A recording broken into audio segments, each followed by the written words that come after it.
नमस्कार। इस वक्त की बड़ी खबर आ रही है जम्मू कश्मीर से, जहां जम्मू कश्मीर विधानसभा का पहला सत्र शुरू हो गया है और ये सत्र जोरदार हंगामेदार रहा। आपको बता दें कि इस सत्र में पीडीपी की एक नेता के द्वारा धारा 370 को बहाल करने का प्रस्ताव मंजूर करने की मांग की गई, जिसके बाद जबरदस्त हंगामा हुआ विधानसभा में। बीजेपी के सदस्य हैं, बीजेपी के जो विधायक हैं, उनकी तरफ से हंगामा हुआ।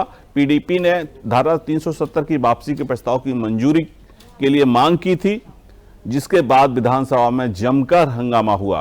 बीजेपी ने जम्मू कश्मीर विधानसभा में जोरदार विरोध प्रदर्शन किया है और जो पीडीपी का प्रस्ताव है उसे मानने से इनकार किया है स्पीकर। साथ ही साथ आपको बता दें कि एनसी नेता अब्दुल रहीम राथर को स्पीकर चुना गया है। विधानसभा का पहला सत्र शुरू हो गया है जम्मू कश्मीर में। जम्मू कश्मीर से बड़ी खबर, जहां विधानसभा का पहला सत्र शुरू हुआ, उमर अब्दुल्ला जो मुख्यमंत्री हैं वो भी विधानसभा में मौजूद हैं। इस दौरान जोरदार हंगामा हुआ और इसी खबर पर ज्यादा जानकारी देने के लिए हमारे संवाददाता शुभम बोगल हमारे साथ जुड़ गए। शुभम, क्या कुछ जानकारी है इस सत्र के बारे में? कैसे हंगामा हुआ, क्या बात थी, किस वजह से यह हंगामा हुआ? देखिए, बिल्कुल आपको बताते चले तो जिस तरीके से जम्मू कश्मीर में विधानसभा का पहला सदर आज बैठा था और पूरे जम्मू कश्मीर की निगाहें जो थी और पूरे हिंदुस्तान की निगाहें जो थी वो बिल्कुल इस सदर पे थी कि आज इस पर कोई हंगामा हो सकता है। तो आज इसके पहले सदर में ही जो है शुरुआती तौर में ही ये हंगामा हुआ और पीडीपी के एक नेता ने 370 की बहाली के लिए जो है वो प्रस्ताव जब रखा तो वहां पर एक बड़ा जोरदार हंगामा जो है वो वहां पर देखने को मिला। पर उमर साहब की प्रस्तुति में वहां पर जो है ये हंगामा देखने को मिला और उमर साहब ने जो है ये जरूर कहा है कि मैं चुप इसीलिए बैठा था, मैं देख रहा था कि कौन किस तरीके का प्रस्ताव जो है वो सामने लाता है। जी बिल्कुल। देखिए शुभम, सबसे बड़ी बात यह है कि सरकार एनसी ने बनाई है और ऐसे में कहीं ना कहीं आपको क्या लगता है कि जो पीडीपी की मांग है उस पर एनसी का क्या रुख रहेगा?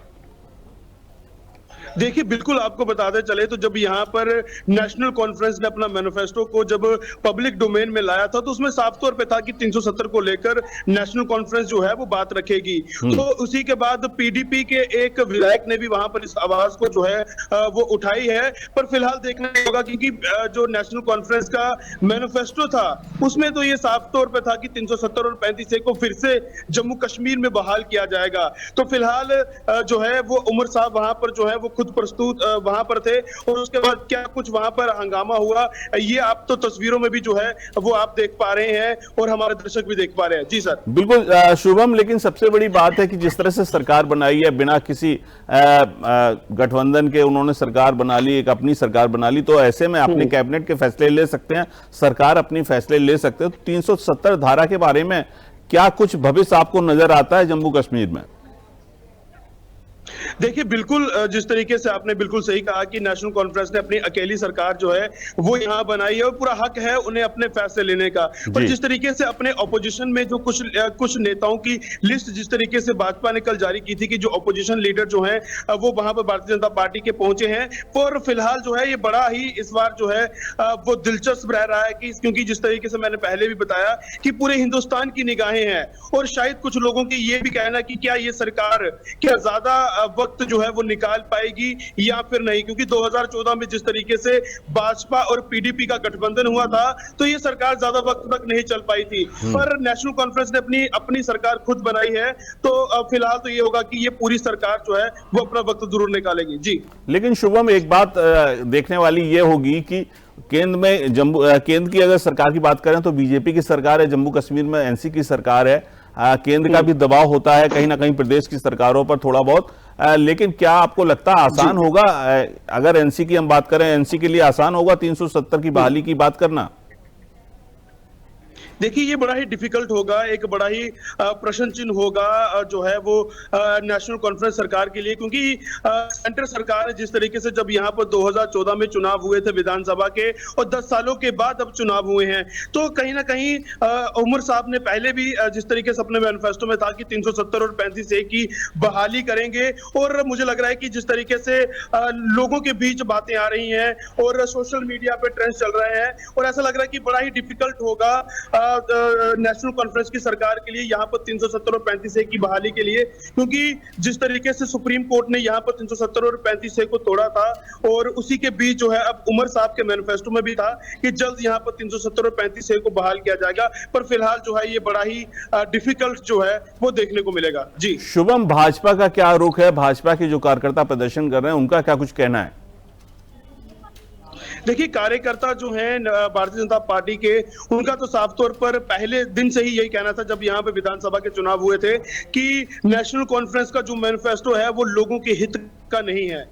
ये पहले ही जो है उन लोगों का कहना था, पर फिर भी लोगों ने विश्वास जो है वो कश्मीर के सभी लोगों ने विश्वास नेशनल कॉन्फ्रेंस पर जताया और यहाँ पर नेशनल कॉन्फ्रेंस की सरकार बनी। पर फिलहाल सोशल मीडिया पर जो इस वक्त ट्रेंड चल रहा है वो बार बार यही कहा जा रहा है कि ये 370 और 35A को यहाँ पर बहाल नहीं कर सकते हैं। पर फिलहाल ये देखना जो है वो बड़ा ही दिलचस्प होगा कि किस तरीके से ये प्रस्ताव जो है वो रखा जाएगा और क्या इसको जो है वो हरी झंडी मिलती है या नहीं, ये फिलहाल देखना होगा। जी लेकिन शुभम, आपको याद होगा कि मोदी सरकार की जो केंद्र सरकार है उसके पिछले कार्यकाल में किसानों से जुड़े कुछ मुद्दे थे जिनको लेकर सरकार को बैकफुट पर आना पड़ा था।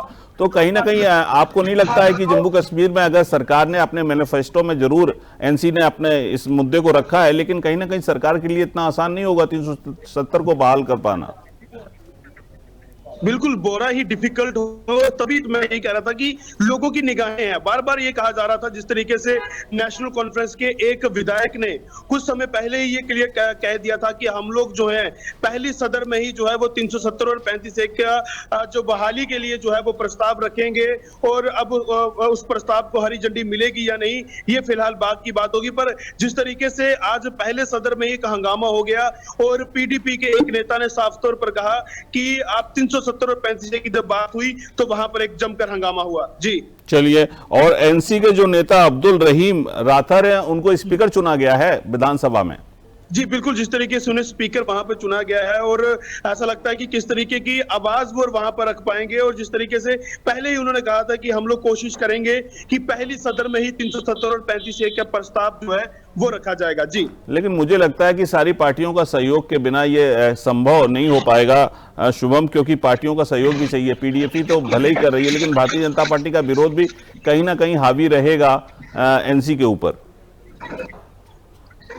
बिल्कुल बिल्कुल बिल्कुल हैवी रहेगा, क्योंकि भारतीय जनता पार्टी के जो कार्यकर्ता हैं, चाहे वो जितने अपोजिशन लीडर वहां पे चुने गए हैं, वो इसके ऊपर जो है वो बड़ी जबरदस्त तरीके के साथ अपनी इस आवाज को वहां पर रखेंगे और यही उपेक्षा करेंगे कि 370 और 35A जो है वो यहाँ पर फिर से बहाल ना हो। जी चलिए, बहुत बहुत शुक्रिया तमाम जानकारी के लिए शुभम बघेल, जो हमारे संवाददाता जम्मू कश्मीर से जुड़े थे। तो आपको बता दें, जम्मू कश्मीर विधानसभा का पहला सत्र शुरू हो गया और सत्र काफी हंगामेदार रहा।